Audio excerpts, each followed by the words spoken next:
शेतकरी शेतामध्ये काम करत होता कौरती नावाचा, त्याचा मुलगा मिलिटरीमध्ये आहे आणि मिलिटरीमध्ये तो देशाची रक्षा करून राहिला आणि त्या व्यक्तीला कौरती नावाच्या व्यक्तीला जे वनरक्षक आहे आणि आरोपो आहे तालन याने खूप मारहाण केली आणि एवढंच नाही तर पूर्ण शेतामध्ये फिरवलं। त्यावेळेस त्याच्यावर कारवाई होण्याकरता आम्ही माननीय वनमंत्री गणेश नाईक साहेबांना सुद्धा भेटलो, परंतु कोणतीही कारवाई त्याच्यावर झाली नाही। दुसरी सेलू मध्ये वानरविरा नावाचं गाव आहे, त्या ठिकाणी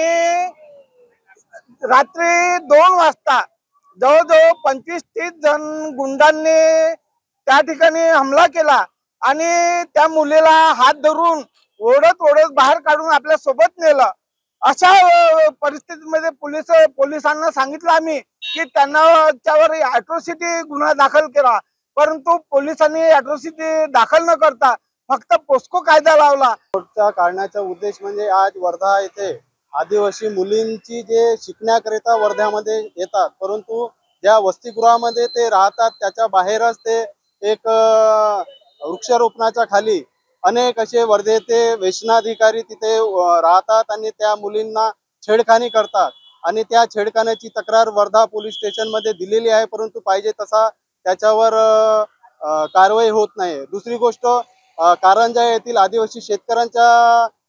जे तालन यांनी जे मारहाण केली त्या विषयाला विधिमंडळामध्ये आमचे आर्वीचे आमदार यांनी विधिमंडळ लक्षवेधी लावली आणि लक्षवेधीमध्ये सुमितजी वानखेडे यांनी अॅट्रॉसिटी बद्दल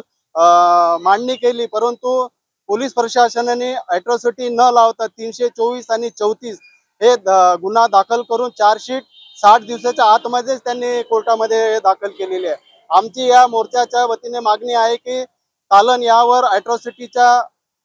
गुन्हा दाखल